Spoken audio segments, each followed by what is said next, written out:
petite vidéo pour ce thème 6 du cours de sciences dans le cadre du CE1D. Le thème est donc les mélanges, pas toujours une solution.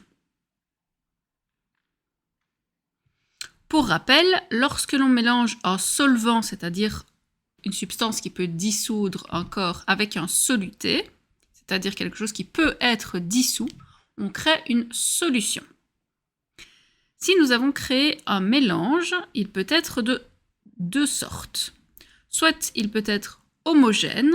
Pour rappel, homogène, ça veut dire qu'on ne voit pas les différents constituants de ce mélange, même s'il y a différents constituants, à l'œil nu, on ne peut pas le voir.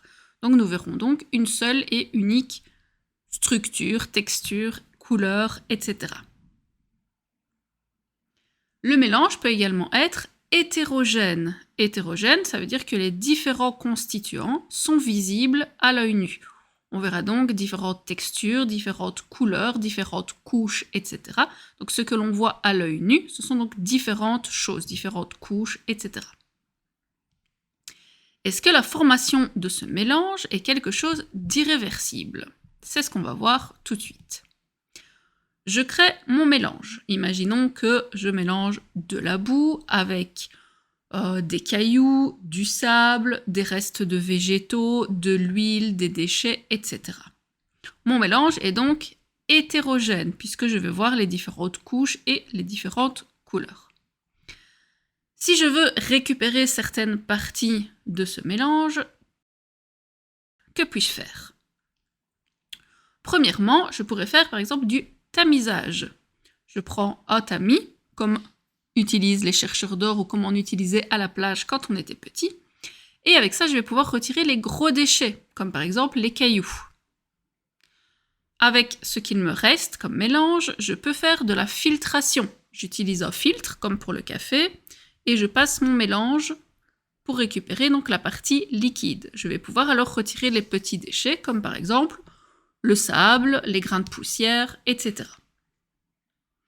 Il me reste donc un liquide qui contient encore une petite partie de déchets.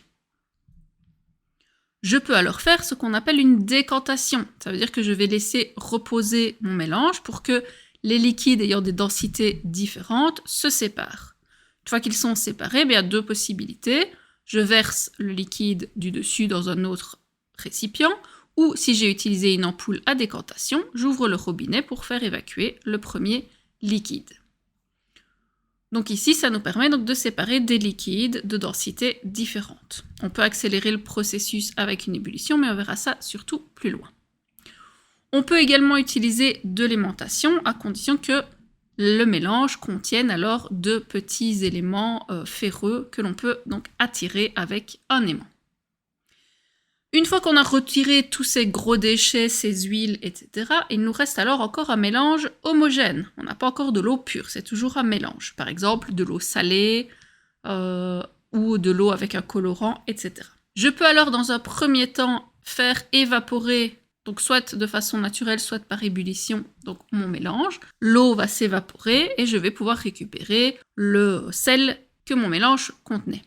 Si maintenant je veux récupérer les deux constituants, là il faudra alors passer par la distillation. On chauffe le mélange, le liquide est récupéré dans un tube qui le refroidit, et là alors je récupère d'un côté mon liquide et de l'autre alors mon solide, par exemple mon sel. Notre mélange est donc réversible. Pour voir ça de façon plus concrète, je vous conseille d'aller voir la vidéo que j'avais tournée à la station d'épuration.